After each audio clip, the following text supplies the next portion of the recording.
একদিন একটি গ্রামে একটি ঈগল খুব দুশ্চিন্তায় পড়েছিল।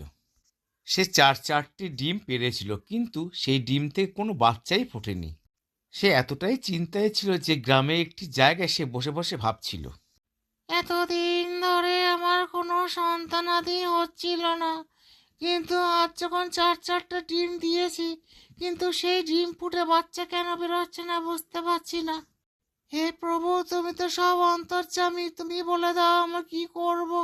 আমি তো কিছুই বুঝতে পারছি না। সেই সময় সেখান দিয়ে একটি কাক যাচ্ছিল। সে ঈগলকে বলল, আরে গোল ভাই, তুমি আমাকে দেখে মুখ ঘুরিয়ে নিলে কেন? আমি শুনেছি নাকি তোমার ডিম ফুটে বাচ্চা হচ্ছে না, আমি তার জন্যই তো তোমার কাছে এলাম।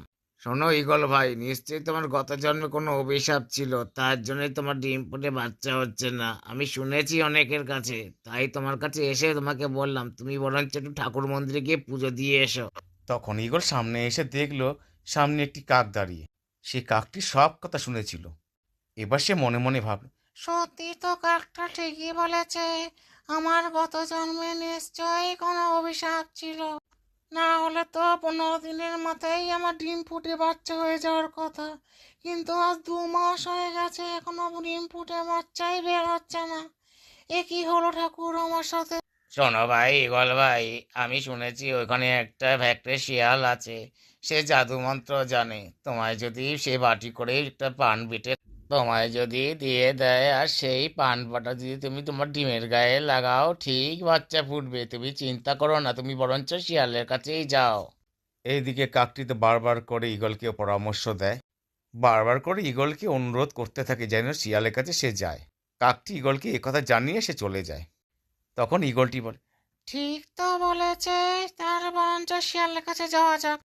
গিয়েই দেখি না কি করা যায়। উনি যদি আমাকে সেই পান বাটা বেটে দেয় আর আমি যদি আমার ডিমের গায়ে লাগাই, তাহলে দেখি ডিমের বাচ্চা ফুটবে। এ তো সুসংবাদ, আমার তো পক্ষে ভালোই হবে। বরঞ্চ শিয়ালের কাছে কি একটু কষ্ট করে বলেই দেখি না।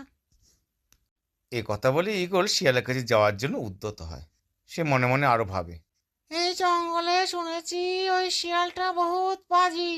সেখানে যদি আমি যাই তাহলে আমাকে আবার মেরে ফেলার চেষ্টা করবে না তো? না, যাই ওখানে গিয়ে দেখি কি হয়। এ কথা বলে ঈগল যাওয়ার উদ্যত হয়।